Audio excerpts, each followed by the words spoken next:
wherever there was a space available, people would park. Footpaths, setbacks would be full of parking.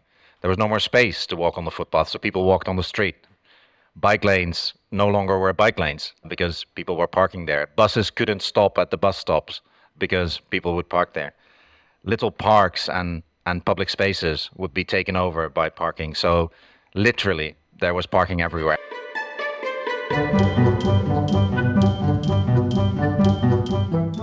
Welcome to Reinventing Parking, the podcast about parking policy for anyone who wants a better city and better urban transport. Hello again, I'm your host, Paul Barter. Today we will be talking about Beijing in China.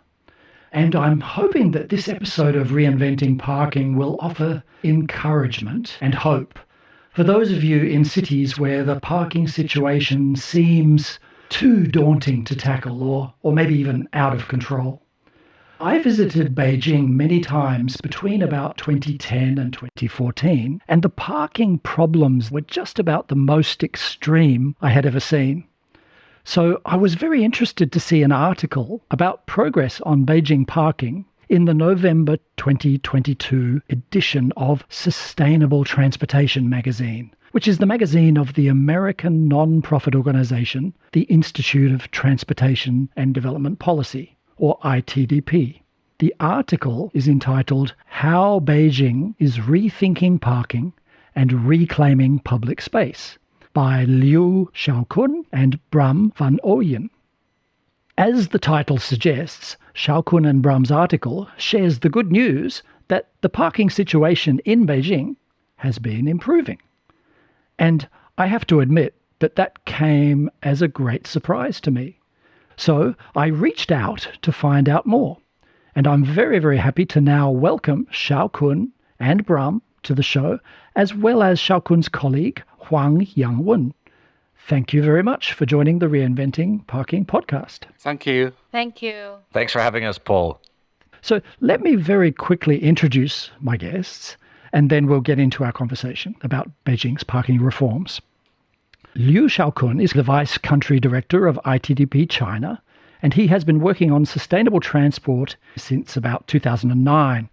Huang Yangwen is a young transportation engineer in ITDP's Guangzhou office and has worked on sustainable transport projects in cities such as Guangzhou, Jinan, and Tbilisi in Georgia. And Bram van Ooijen was with ITDP China from 2010 to 2015, and since then he has been based in China as an urban transport consultant with experiences in cities across Asia, Africa, and South America. Welcome again. Thank you, Paul. It's great to be here, and we are longtime fans of this podcast. Haha, great. Accessible even in China, I'm pleased to hear. It is indeed, yes. So let's start. Before we can talk about the interesting recent reforms in Beijing, we need to help the listener understand how Beijing got into such trouble with its parking. Now, Beijing's urban transport system as a whole has gone through, frankly, stupendous changes starting in the late 1990s. Could you describe that history briefly? Yeah, if you would have gone to Beijing 30 years ago, you would have seen mostly an inefficient bus system and a lot of bicycles. China's economy has been growing at over 10% for decades on end. People have become much more affluent, and the city has been motorizing a lot.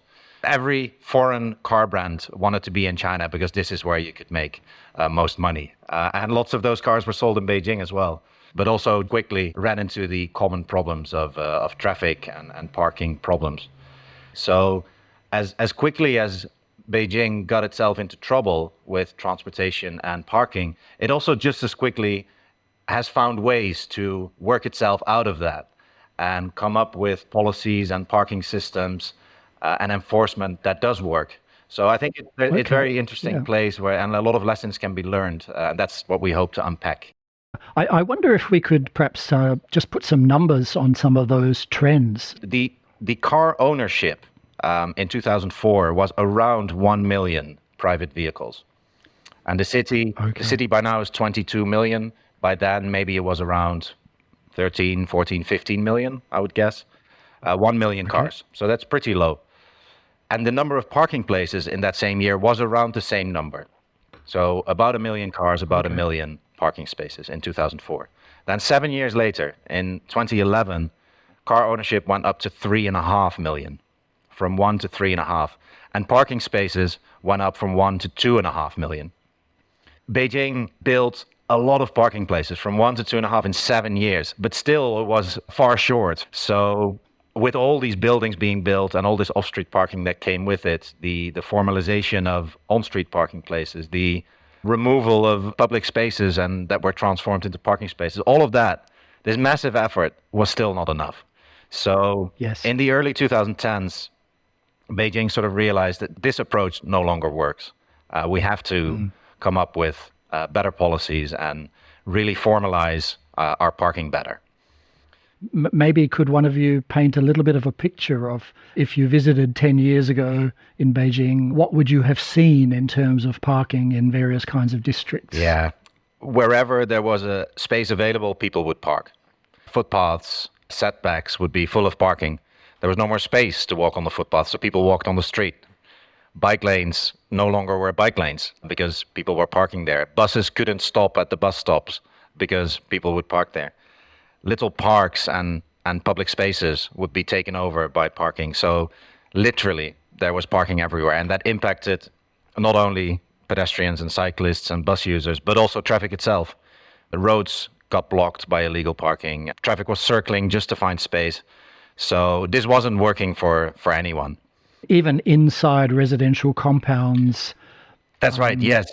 I remember. Yeah. So the buildings that were built, let's say in the 70s, 80s, traditionally would not really come with parking. So where children used to play outside between those buildings in the public spaces where the elderly would be playing badminton or socialize, like those spaces slowly disappeared and became paved to allow residents that live there that now own the car to park. So I'm sure it had a social impact as well.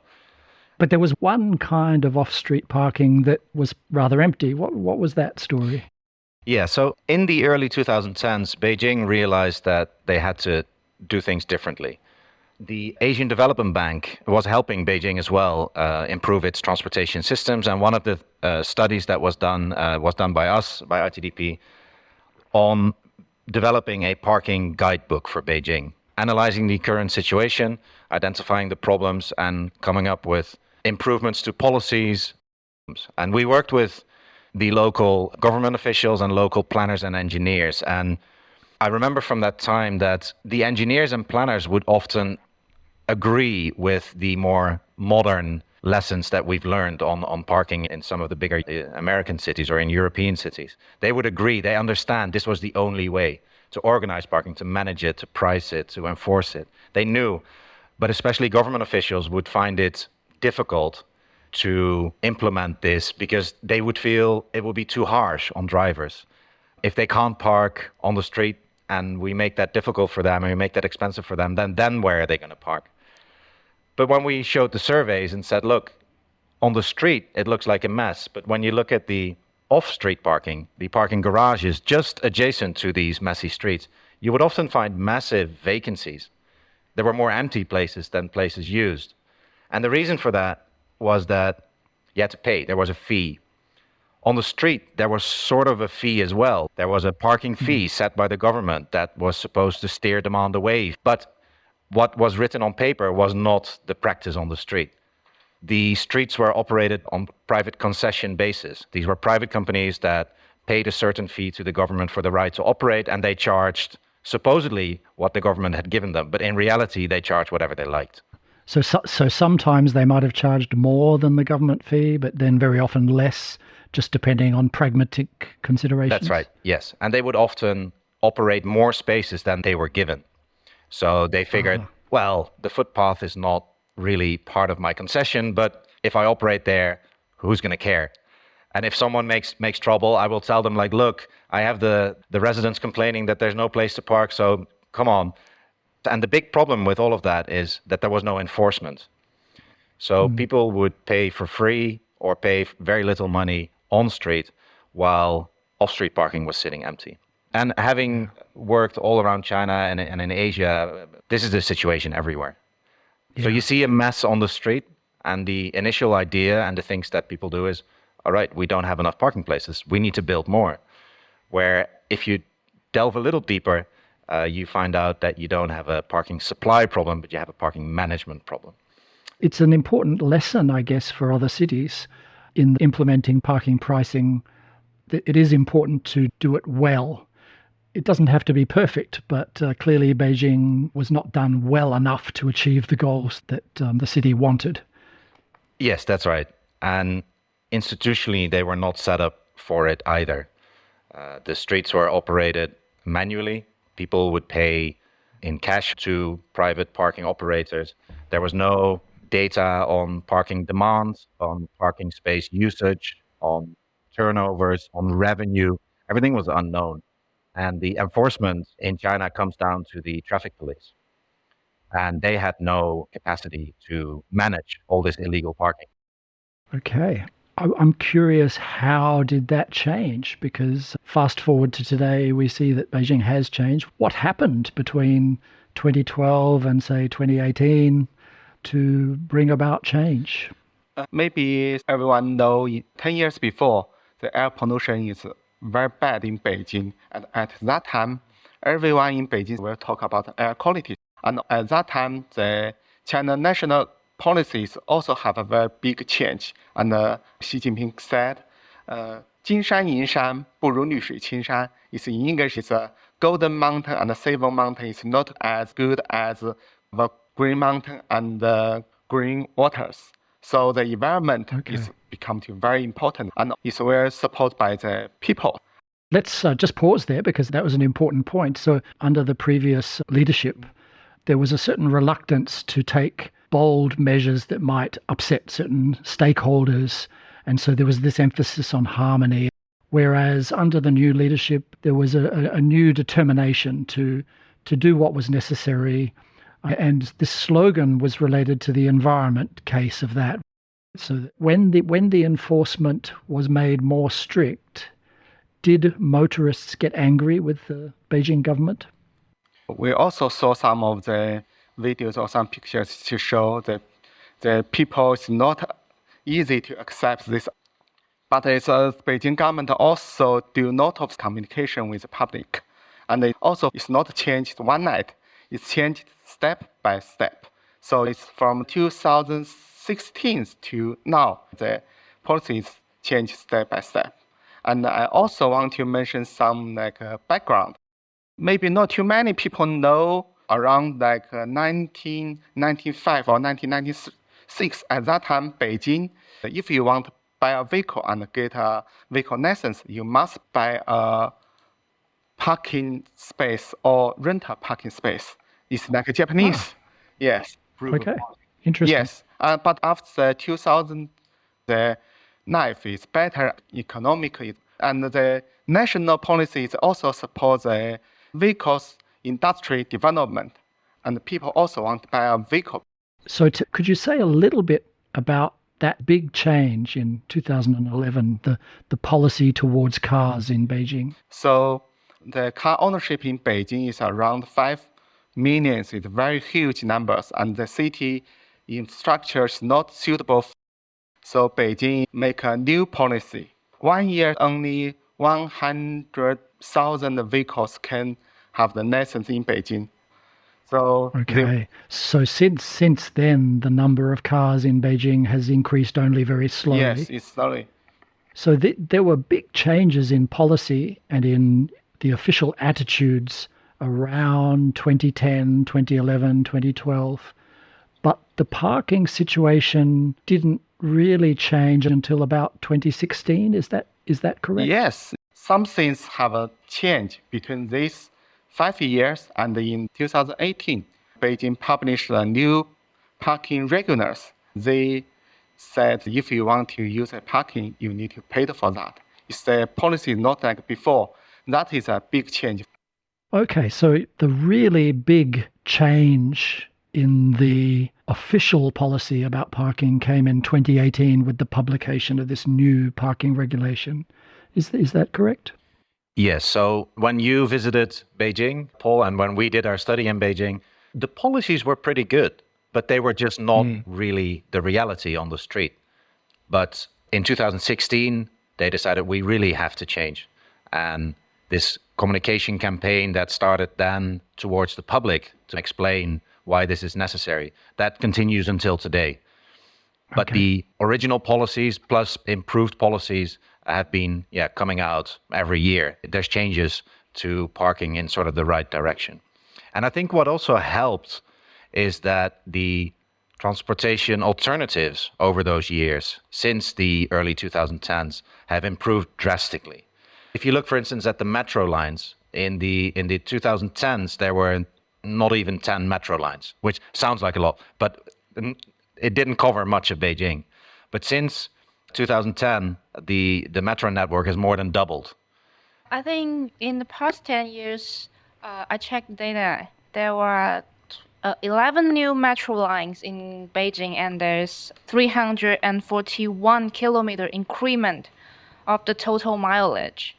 So the option to use metros and buses improved a lot. Bicycle sharing also played a big part, that offered an option for short trips, but also trips that helped you get to and from public transport stations. And at the same time, traffic just got worse and worse and worse in Beijing. So really, it makes very little sense to drive to work for so many reasons. And not driving and taking public transport and cycling instead is just the quicker, more convenient option. So it was a mix of things that came together that sort of made this change possible as well and more acceptable. But the government is walking a very fine line between, on the one hand, promoting the car industry, and on the other hand, being able to keep their cities moving and not put too much stress on the infrastructure. Okay. Your article in Sustainable Transport magazine mentions some very interesting specific changes.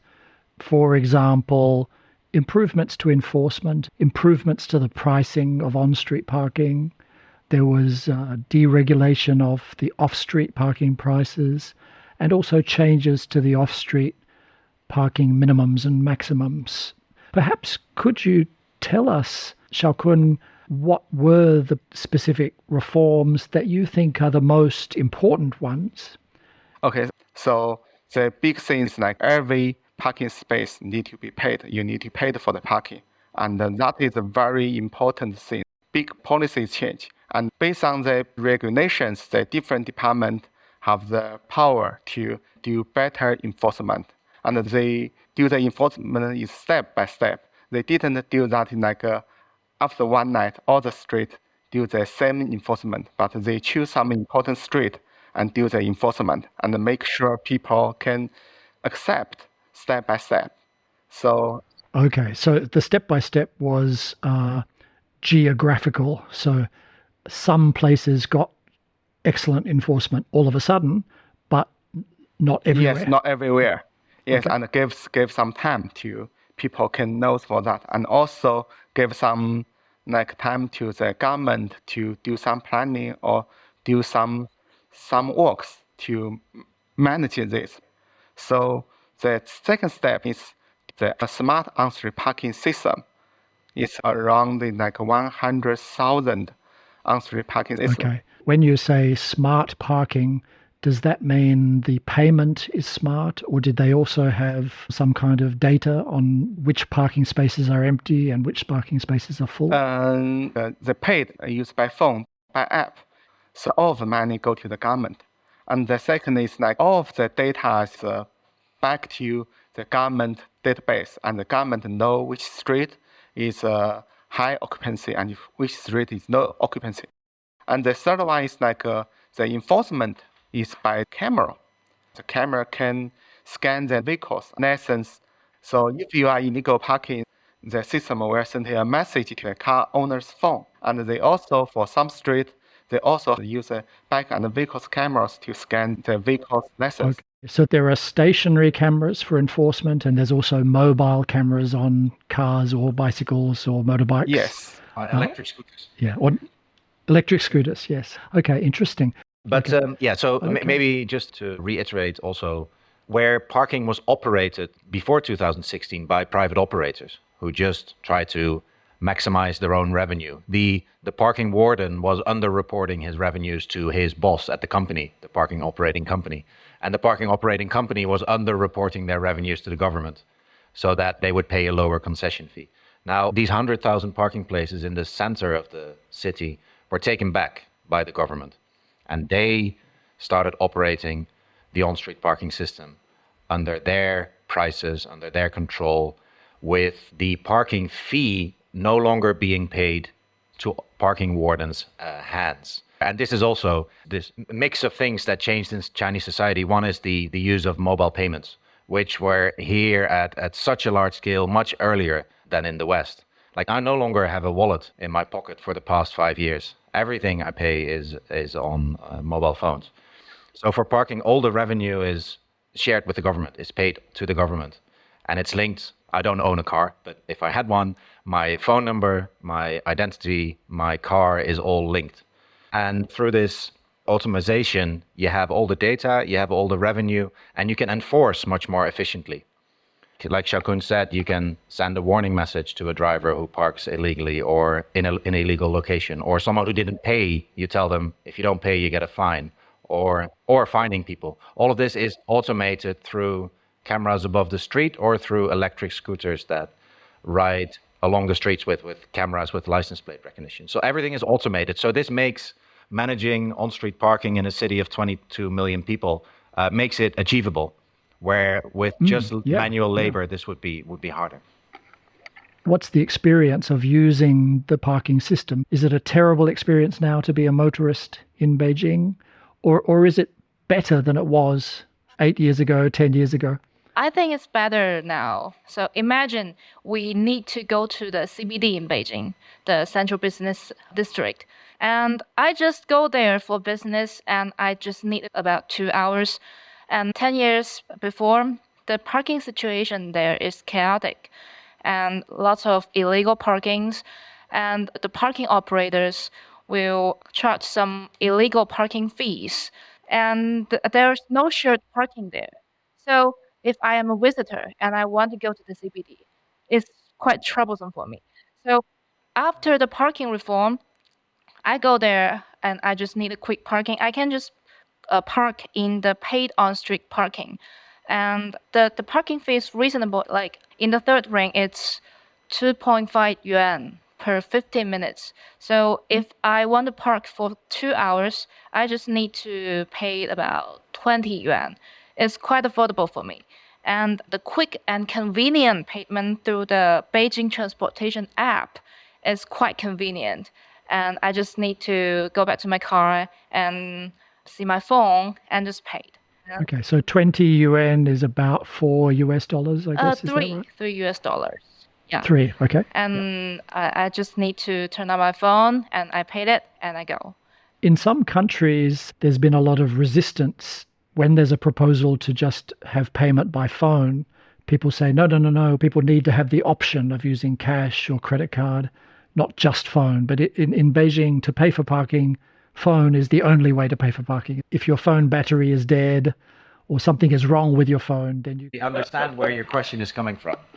If your battery is dead, that's no problem, because there's within 50 meters, there's always you have bicycle sharing, but you also have power bank sharing. So there are power banks for rent everywhere. So that is easier. Yeah. So it sounds like it's a little bit of a culture clash in the sense that, okay, paying by phone has become so important to people in China that people just make sure their battery doesn't die. It's so important. Why would you ever let your battery die? So let me follow up a little bit about the prices. You also mentioned, Shaokun, that the areas where there was pricing of on-street parking expanded greatly. That's one of the things that many cities find quite difficult, is going from free parking to priced parking. In Beijing, we see the situations is like in the residential areas, like they have some methods, and they were to go there to talk with the car owners, and also talk with the parking owners, and also the local government. There are three talk together and to see how many vehicles in there, and how many parking spaces in there, and so how many on-street parking. So for the residentials, they're talking like this. And if in some areas there's have not enough parking space, we're planning some on-street parking system, and the people living there can park there, and they can have some license to pay the lower price than the other price. Okay, so district by district or neighborhood by neighborhood, there was a process of analysis and working out actually how much parking do we really need in this area, and actually we've got some underused parking, and so we sorted out. We established pricing to encourage people to use the off street, but we still need some on street.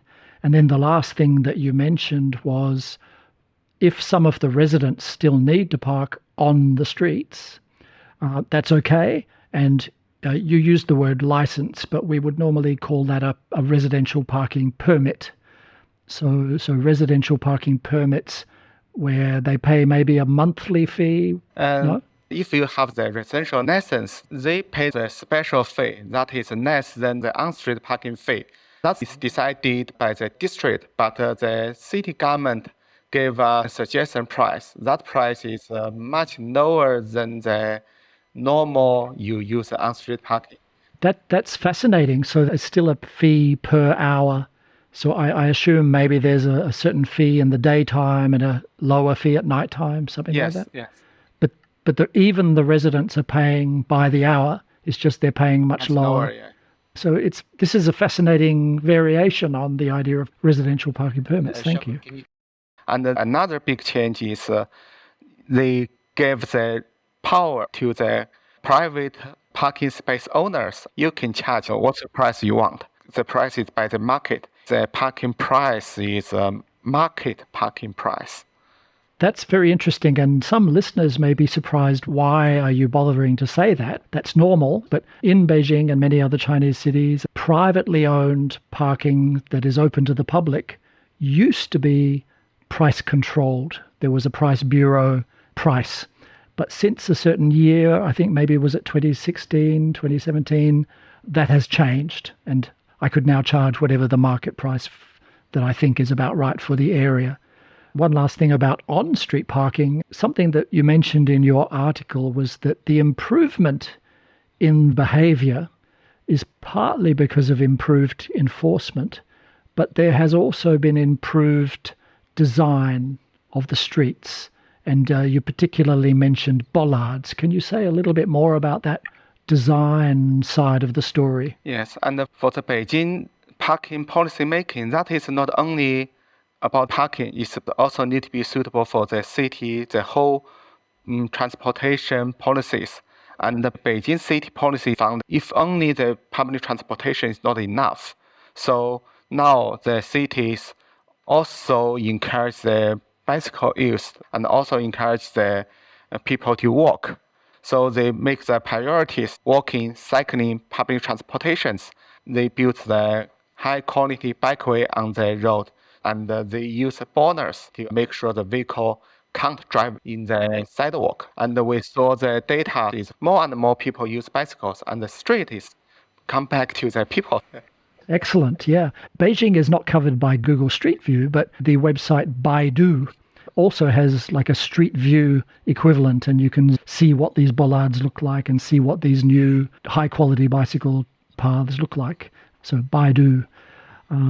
Okay, during the early period when car ownership was zooming up in 2005, 2008, I was worried that Chinese cities would increase the level of their parking mandates, their minimum parking requirements. Fortunately, they stayed at relatively moderate levels, but recently Beijing and a few other Chinese cities have been making some changes to their parking minimums, the minimum parking requirements, the parking mandates, and also introducing some maximums. Could you tell us what has Beijing done? During the last 40 years, we saw the Beijing's parking standards increase. And now, because the parking policies changed to manage the demand, so in the downtown or in the Four Ring Road area. For the non-residential buildings, the parking standards is from minimum to the maximum. And also the standard is not very high. Yeah, like for the shopping mall. Now in the downtown area, the maximum is only 0.4 or 0.3 per 100 square meters. In Shenzhen, Guangzhou, Shanghai, and Beijing, these are 4 big cities in the city center areas implement the parking maximum instead of the parking minimum, and also the parking maximum standards also not very high. And most Chinese cities, I think, will follow these 4 big cities. And outside of the very downtown central area, there are still minimums. In Beijing, is that right? In Beijing, it's just very far from the city center. It's a minimum, maybe 50 kilometers far away from the Beijing. Also, in some areas, not very far areas, they have the minimum, but they also have the maximum. So in that area, they have 2, but in downtown areas, they only have the maximum. Is there anything I forgot to ask? I want to add one is about the parking sharing system. You can use your phone and use their app to find out the price, and they have the empty parking space. Just to clarify, if you as a motorist want to park, you can consult the app about the price of parking, the availability of parking. But you mentioned sharing. Suppose a building owner has parking that is mostly private parking. Can they also submit some of that parking into the app and say, we're willing to share some of this parking? Yes, and because that app is made by the government, and the government also encourages people who have parking lots that can link to the system and to give more parking space can be used. Yeah. Could you say a little bit more about residents parking in commercial buildings at night? Because in Beijing, lots of residential areas, the parking at night, the parking space is not enough. So the residents can rent the nearby office or the government parking space to park in there at night. So that is the Beijing policy support is encourage they can share the parking space. Was that a very difficult challenge? When I talk about it, I am told, no, we could never do that. That would raise all kinds of security concerns, and that would be a big problem. We can't do that. But somehow in Beijing, it's become quite a common thing. Yes, in Beijing, it's very popular now. So parking sharing, when we did the study 10 years ago, already started becoming quite commonplace, because much of Beijing's housing stock was built before cars were common. So especially in those areas, the parking problems were massive. And Beijing being the capital, it has a lot of government offices. So there's a lot of parking sitting empty at night, and it's government land. For them, it was easier to open up their parking lots to nearby residents, also because it's that same government that's trying to solve the parking problem. So that made it easier. Does Beijing provide parking at metro stations in the outer areas? They make some park on the right, but not too many. It's less than 10,000 maybe. For the whole of Beijing? For the whole of Beijing. So if someone was a bit skeptical listening to us, is there any evidence yet that these changes have made a really big difference and that things are much better because of the parking reforms? We don't have some hard data, but we just can share what we see. Yes, so it's very difficult to disentangle the parking improvement from everything else. And I guess just the visible change, even in residential streets and residential areas, if the illegal parking is much less, it's very clear, it's very obvious. I think we can get some photos before and after. That is easy to see. And more people use bicycle, walking, and public transportation to travel. That's fantastic. We've used a lot of your time, and I'm very grateful. Thank you so much. You've been listening to the Reinventing Parking podcast, and I'm Paul Barter. You can find out more at reinventingparking.org, where you'll find ideas and tips on parking policy. You can also listen to other episodes, subscribe, or leave a comment. That's reinventingparking.org. Bye for now.